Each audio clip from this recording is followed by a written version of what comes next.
call my mom Mooney. So, Will, do you know what 2 plus 2 is? No, 5. Only one. It's 4. And now you know more. And speaking of the more you know, I like to say thank you. You trying to be like you, Kurt. You trying to rock it like you, Kurt. Trying to be like Curtis in the place to be. 1, 2. Get on the mic. You know that's me. Get on the mic with your symphony. Okay. The more you know. Oh, what's up, D? Quan, you hear that? You hear that, Quan? You inspiring people, kid. Not really. One bar. I've tried 1 bar. That's All you it. need is one bar. One bar. All it takes bar. is one. From Queens, Houdini. 1 bar. 1 bar. You only got to have just one bar. We'll have another bar next week. One love. And in 2 years, we'll have a song. Was my man when push came to fall. One what? I love this song. Yeah, this song is hot. Now, I got a question for you guys. What's that, brother? How many of y'all remember that movie, West Side Story? Maria. When you're a jet for life. Jets and the Sharks, right? From your first cigarette I like to live in America.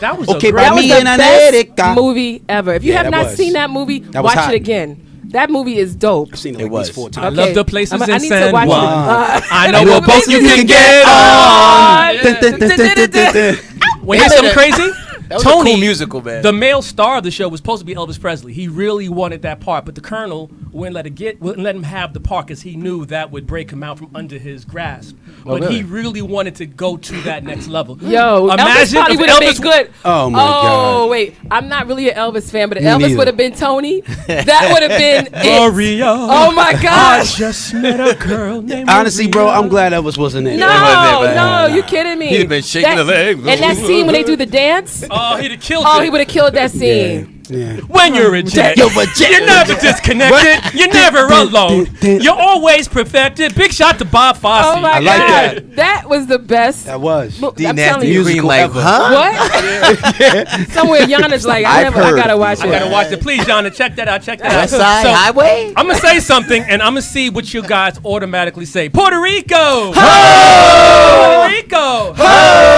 Now, this is the more you know about Puerto Rico. Puerto Rico is about the size of Connecticut, has close to 4 million residents, and is home to over 270 miles of beach. Word to Hector Lavoe. Now, being a New Yorker, I've always had friends and associates that hail from PR, and being from the Bronx, I was exposed to the food, music, culture, and Cheetah Rivera.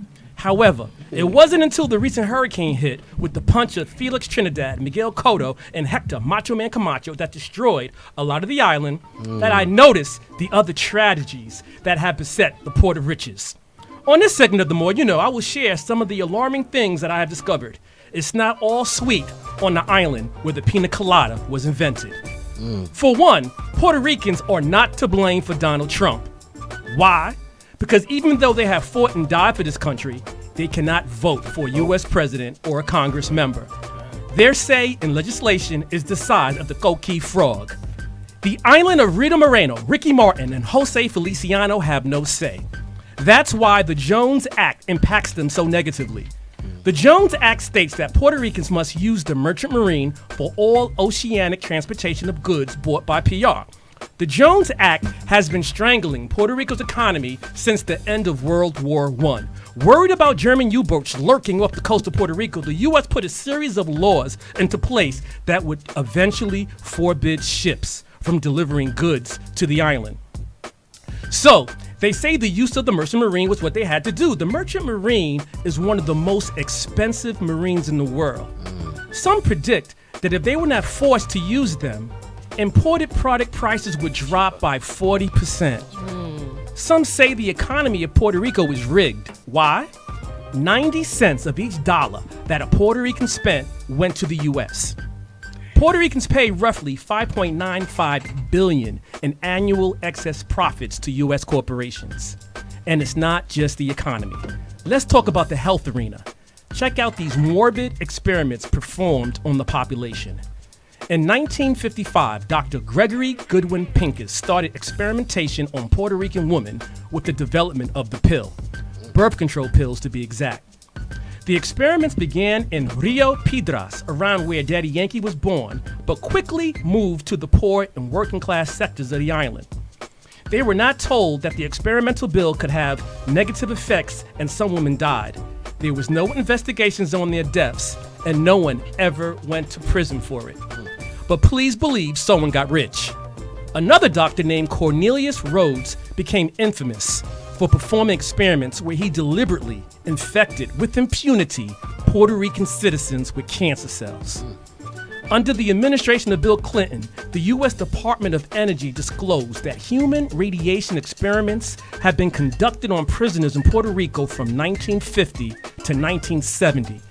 In Vieques, from 1941 to May 1st, 2003, more than 22 million pounds of military and industrial waste was deposited on the island. In 1998 alone, the military dropped 23,000 bombs, causing a phenomenon where there are more craters on the eastern tip of the island per kilometer than the moon. As a result, the cancer rate is 30% higher than the mainland. Some of the toxic compounds dumped were arsenic, lead, mercury, cadmium, depleted uranium, and napalm. Then there is a policy implemented by FDR called Operation Bootstrap. PR was to switch from an agrarian society to an industrialized one. Somehow, a female sterilization program got weaved into the rhetoric. Puerto Rican women were intentionally misinformed and didn't know the consequences. By 1974, 35% of the women of Puerto Rico were sterile. The number reached 39 by 1981. In the late 1970s and early 80s, abnormal sexual changes began assaulting the young in Puerto Rico. Here are some case studies. A 17-month baby girl wears diapers, waves a pacifier, and is already menstruating. A child 15 months old has developed large breasts. A 9-year-old boy has estrogen levels that exceeds an ovulating woman. An 8-year-old has breasts the size of a grown woman. She also has a large cyst on each of her adult-sized ovaries. The blame is placed on an environmental contaminant, most likely estrogen, that has somehow appeared in the food chain. These acts are deplorable, and I go on, and I can go on.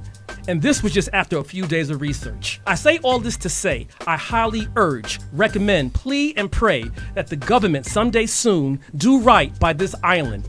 They deserve better. An unincorporated territory. What is that? What the mofongo is that? And that's my piece on Puerto Rico. You know one thing, it makes you very, very upset. It's upsetting. Thank you for that. And we're going to go for like a 30-second break just to kind of regroup. Thank you for that. The more you know. More you know. Mic check. Curtis Sherrod.